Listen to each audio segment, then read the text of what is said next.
Hey! Bonjour! Bienvenue à Arcade-moi ça! Aujourd'hui, je me trouve à un endroit bien spécial. C'est la salle de jeu du Excalibur Hotel à Las Vegas, Nevada. Où est-ce que ça va être possible de voir plusieurs machines en location? Parce qu'on s'entend que Las Vegas, c'est le lieu du divertissement. C'est le lieu de bien des choses. Mais entre autres, moi je vais focusser sur le divertissement. Et là, je fais un petit tour d'horizon de ce qui est offert à même l'hôtel où je dors. L'Excalibur. Et ça implique beaucoup de jeux vidéo, mais beaucoup de jeux mécaniques. Et sans blague, l'offre est tout simplement ahurissante. On s'entend à l'étage juste au-dessus, c'est des machines de gambling, c'est des machines de betting. Ce que je ne suis pas un fan du tout, et on s'entend que ce n'est pas la vocation de cette chaîne YouTube. Mon objectif, vous offrir une vidéo de la vue d'ensemble de cette salle de jeu, en attendant bien sûr de vous présenter ce qui va être selon moi la cerise sur le gâteau, c'est-à-dire le Pinball Hall of Fame. Mais je voulais montrer entre autres par exemple la Galactix, qui est une machine qui au premier abord peut donner l'impression d'avoir un écran hexagonal, mais c'est en fait une rétroprojection sur miroir qui se passe au plafond et qui est reflétée ici sous forme hexagonale. Je trouve ça magnifique d'ingéniosité. Je trouve ça vraiment très intéressant. Évidemment, il y a des jeux à la style Bose Carnaval pour ceux qui sont du Québec. Reactor, j'ai pas essayé. En fait, je vous dirais que pour l'instant, j'ai absolument essayé aucun jeu. Je suis juste trop excité peut-être. Mais il y a quelques-uns de ceux-ci que je veux vraiment vous montrer en détail. Ici, un jeu de shooting range qui s'appelle Pirates Adventure. Alors ça, c'est le genre de jeu qui est carrément custom pour l'endroit où est-ce qu'on se situe. Les carabines, en fin de compte, ont été calibrées pour être capables de tirer sur les différentes cibles du décor qui se présente à nous. Peut-être que je vais l'essayer. Je trouve ça intéressant parce que je serais curieux de tester justement des machines de 2017 versus, par exemple, la Big Shot de 1973 que je viens de réparer pour le McFly. Évidemment, des Redemption Games pour enfants, des jeux où il faut lancer la balle. Ici, en ce moment, ça sent extrêmement l'eau chlorée d'une piscine parce qu'il y a des rigoles d'eau qui coulent le long de petites pentes abruptes. Tout ça dans le but, selon moi, de faire arriver le bateau pirate le premier et de gagner des super gros toutous. Le Giga Crane. J'ai eu quand même un bon petit rictus quand j'ai vu The Big One Crane. Alors, c'est la version la plus gigantesque que j'ai vue jusqu'à maintenant de la fameuse machine Crane pour avancer du toutou. Et là, on a carrément des ballons à l'image de l'hôtel dans lequel on se situe, c'est-à-dire l'Excalibur. Rock and Roll 2. Alors ça, c'est le genre de truc que je voyais beaucoup au Japon, où ce que le concept de faire tomber un sou tombe sur la palette qui est en mouvement, dans le but, en fin de compte, que lorsque un 25 cents tombe, va faire tomber toute cette quantité, une proportion de la quantité de 25 sous et ainsi, bref, gagner plus de 25 sous versus l'argent investi. Cette borne de transformeur est tout simplement incroyable. Les proportions sont gigantesques. Il existe, j'ai vu la version beaucoup plus réduite disponible en fin de compte au cinéma Beauport à Québec, mais ça c'est la version limite que j'appellerais théâtrale, qui est tellement immense, mais je trouve ça magnifique. C'est justement le genre de place que je m'attends à voir, ce genre de truc. D'autres Giga Crane avec plein de beaux petits toutous de Teen Titans. Alors je vais me faire un effort d'en ramasser un pour mon fils. Plus tard en soirée, il y aura le Tournament of Kings, des combats directement de gladiateurs, d'éperonnage, qui sait. Alors on va essayer de voir si on n'est pas capable d'avoir accès à ce spectacle. Malheureusement, ça va être interdit de filmer. Je ne pourrais pas fournir d'images. J'adore le jeu Stacker et je ne savais pas qu'il en existait une version Mega Stacker. Je vais l'essayer, ça ne fait aucun doute. Ce cockpit double de Mario Kart DX me jette complètement sur le cul. Je suis en amour total. Je voudrais ce cockpit double à de grandes proportions dans mon sous-sol qui ne serait pas capable de les accueillir. Mais je trouve ça phénoménal. On connaît bien le cockpit double Mario Kart, mais cette version-là est mongole. C'est vraiment malade. Il existe des versions diminuées du Star Wars Battle Pod. Le Star Wars Battle Pod est la version avec le gros dôme, avec un écran presque 270 degrés. Et bien ça c'est la version en fait de compte plus réduite. Mais l'expérience de jeu, en fait, le visuel du jeu est la même. Je vais me faire un devoir d'essayer ça. Le Walking Dead par Raw Thrills avec les arbalètes. J'adore quand un manufacturier met l'effort de mettre énormément d'investissement dans le contrôle d'une machine. Dans ce cas-ci, l'adaptation de l'arbalète en plastique est parfaite. Je trouve ça extraordinaire comme contrôle avec le truc de recul. Alors oui, c'est réussi. Et puis évidemment beaucoup de rôles, comment dire, dans ce cas-ci c'est la Fireball Fury, la Dunk and Alien, un concept de jeu extrêmement connu, extrêmement populaire mais revisité de la bonne façon selon moi. Pro Striker, je serais curieux d'essayer. C'est une version de jeu de quilles quand même assez grand déploiement, évidemment très difficile à avoir dans son chez-soi. Alors on va plus s'attendre à voir ce type d'envergure-là justement dans des arcades comme celui-ci. Le Power Truck S, qui est en fin de compte une espèce d'adaptation de Transformer et c'est à peine masqué. C'est pas un jeu Transformers, c'est un jeu de conduite de camion de truck à l'effigie des Transformers. Après ça, d'autres jeux de 25 sous qui tombent un peu partout, mécanique. Le Great Racing Nights, où ton but est de faire courir un cheval en lançant des balles dans des trous. D'autres jeux de Redemption avec des toutous. Et c'est la configuration de la pièce ici est vraiment quelque chose, comment c'est étourdissant. C'est fait qu'on perd nos repères. J'en suis plus... Je sais même pas si je vais être capable de couvrir tout l'espace que je pensais, tellement il y a du stock, tellement ça tourbillonne et ça tourbichonne dans tous les sens. La Terminator Salvation. Je vais aller dans une dernière section avec des arcades peut-être un peu plus vintage, comme la Jurassic Park Gun. Des jeux de Dance Dance Revolution. Il y a même une Marvel vs Capcom 2. Très bon choix. La Star Wars Trilogy Arcade. Ça, là, mes amis, là. La Beachhead 2000, qui est aussi un combo avec la Crimson Sky. C'est une machine avec du motion control. Celle-ci est brisée en termes de motion. C'est indiqué un peu plus haut. Mais, bref, c'est vraiment pas une machine commune. J'en ai déjà vu une.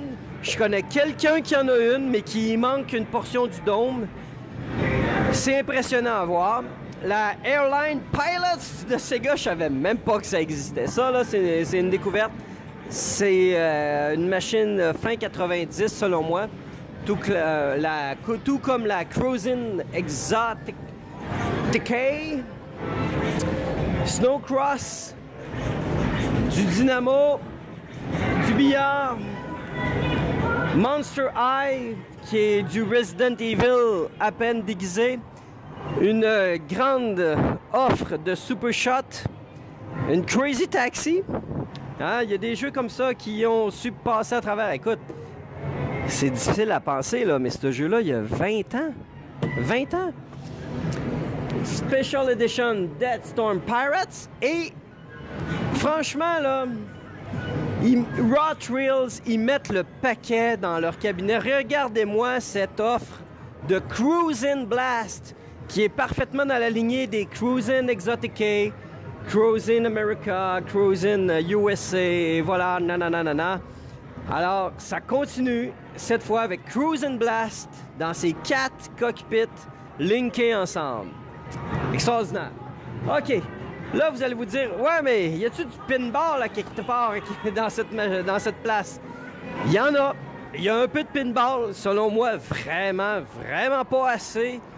Considérant le ratio, c'est comme s'il y avait 0,1% de pinball si on pense à toutes les machines qui sont offertes dans la place. Donc, une autre Marvel versus Capcom, Rush 2049, Overtake, qui est quand même récent, et mes amis Gérard et Mathieu, avec qui je suis en train de faire la fête! Ouais! Et c'est le panard total, c'est la débandade, c'est vraiment le panard! Alors, on a une Star Trek qui est une Game of Thrones. Game of Thrones qui a même son topper qui montre le nom, la famille qui a été accomplie. Alors, le gros topper de luxe. Ça fait que ce qu'on a ici, c'est pas les versions pro. J'avoue, là, je suis pas complètement exactement à la lettre chacune des variations que Stern fait de chacune de leurs machines. Mais c'est pas les pros. Mais j'ai l'impression que c'est la Limited Edition sans être la Premium. Parce que je sais que la Game of Thrones a un mini playfield un peu plus loin et que la Star Trek a, entre autres, une espèce d'astéroïde à quelque part ici. Ah, OK. As-tu la Battle Pod? As-tu la Battle Pod? As-tu la Battle Pod? Hey! La Battle Pod! J'ai oublié la Battle Pod! I forgot the Battle Pod! I gotta bring back the Battle Pod! Parce que je pense que le premier jeu que je vais jouer à avoir des 25 cents, c'est la Star Wars Battle Pod! Ah, il y a quelqu'un en train de jouer. Alors, on va lui laisser son intimité. Donc, pour 2 $, c'est insensé. It's the insane experience of Star Wars coming on. Complètement immersif. Complètement immersif. Le Star Wars Battle Pod. Alors, en attendant qu'elle soit disponible, je vais taper mon nom de code et inscrire mes différents plans de schéma d'attaque pour la Death Star. Tout ce qu'il faut, c'est 8 crédits. Sans blague, 8 crédits. 8 crédits pour jouer à la Star Wars Battle Pod. Mais j'avais déjà entendu des histoires de 5 $ pour être capable de jouer. Je l'ai fait à 4 €. 4 €.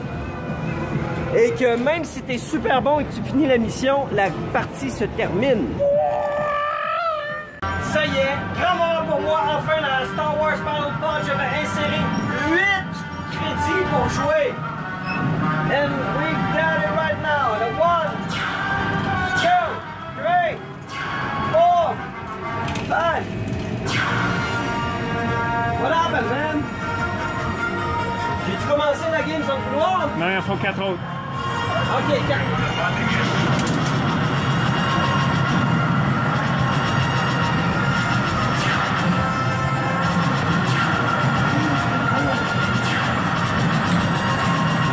Il m'en manque un! Il n'y en avait pas 8.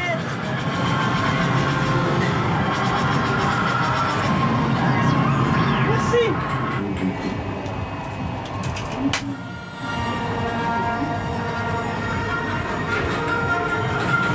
Comment ça?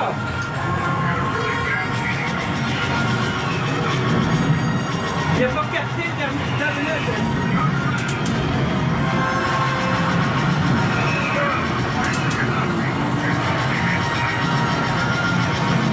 On a des problèmes de monnayage. Voilà, je te remets mon argent. Wouh! Ok, on y est arrivé.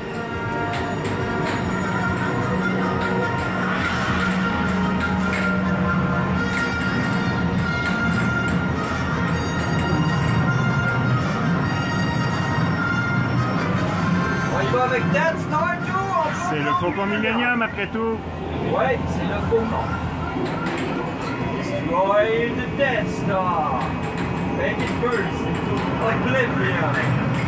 André, est-ce qu'on va vraiment piloter le Faucon Millennium? Ouais. C'est magnifique. L'enveloppe, man, est juste... Wow! What the... Woo! Oh my God! J'en ai eu pour mon 2 piastres!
donné tout ce que j'avais. Le petit garçon de 6 ans à moi est complètement comblé par l'expérience et je vais y retourner. C'était ma première expérience au Star Wars Battle Pod. Ça n'a aucun sens. C'est complètement enveloppant. Ça te prend comme une maman chérie, te dit voici Star Wars, vis Star Wars, vas-y à fond et bas-le, et je n'ai pas réussi. Je vais y retourner. Bien sûr, bienvenue à Hoth. C'était notre base secrète jusqu'à ce que l'Empire trouve notre base. Et ça va mal. Et à partir du moment que c'est trouvé, c'est beaucoup moins secret.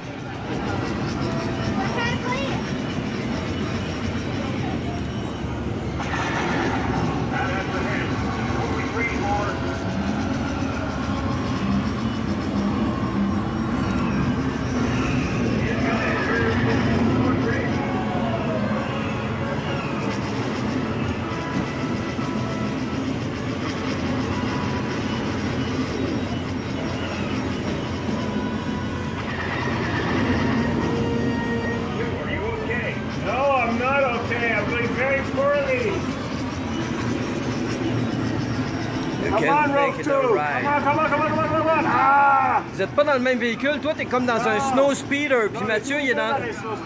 Mathieu il est dans quoi? Il est là-dedans! Ok, c'est parce que t'as des view change! Bon, on l'a eu, Matt.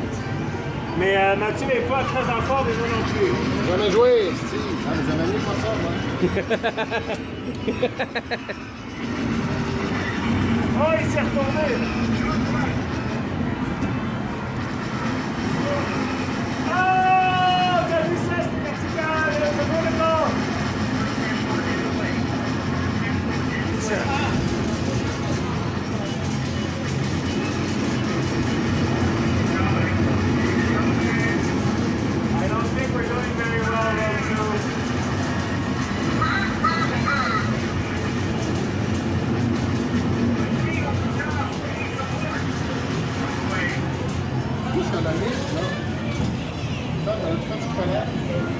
C'est pas fini?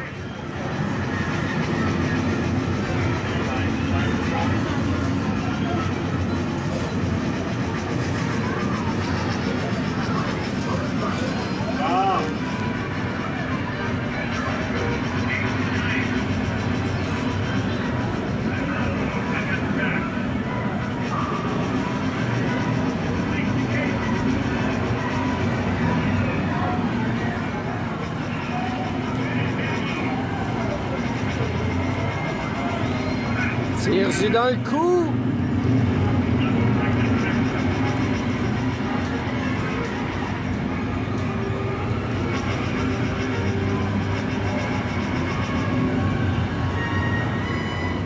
C'est un démontage, je crois qu'on a perdu.